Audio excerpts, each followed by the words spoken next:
आजचा दिवस हा दोन्ही ठाकरे बंधूंसाठी खूप मोठा आहे।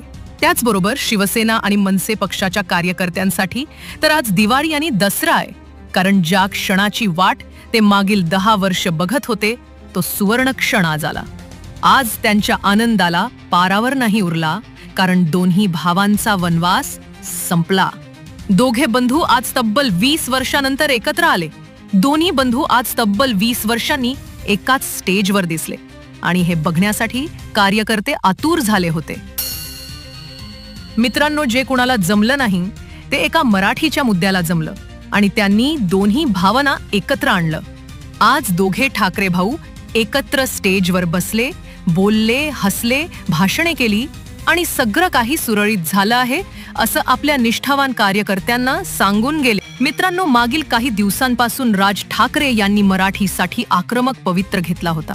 महाराष्ट्र सरकारच्या हिंदी सक्ती निर्णयाविरुद्ध त्यांनी मोठं आंदोलन निर्माण केलं होतं आणि त्याला उद्धव ठाकरे यांच्या पक्षाने सुद्धा साथ दिली होती आणि त्यांच्या एकजुटीला घाबरून बहुधा भाजपा सरकारने हिंदी सक्तीचा निर्णय मागे घेतला आणि दोन्ही ठाकरे बंधूंचा विजय झाला। आता हा विजय साजरा करण्यासाठी त्यांनी आज मोठा कार्यक्रम घेतला। त्याला महाराष्ट्रातील कित्येक मराठी माणसाने उपस्थिती लावली होती आणि हा कार्यक्रम न भूतो न भविष्यती असा पार पडला। मित्रांनो, आज आधी राज ठाकरे यांनी भाषण केलं आणि आम्ही एक आहोत आणि एक राहणार असं त्यांनी सांगितलं।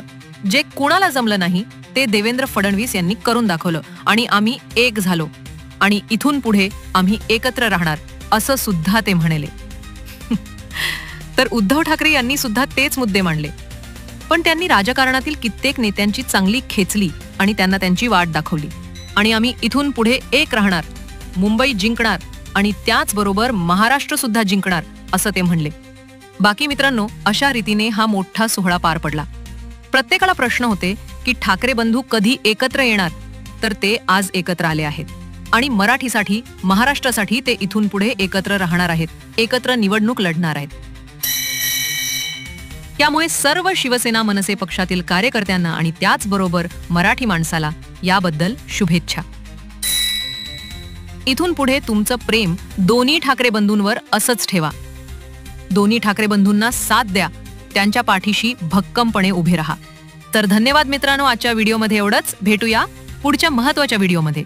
तोपर्यंत आपल्या चॅनलला सबस्क्राईब करून ठेवा, म्हणजे आपला व्हिडिओ तुमच्या मोबाईलवर येईल।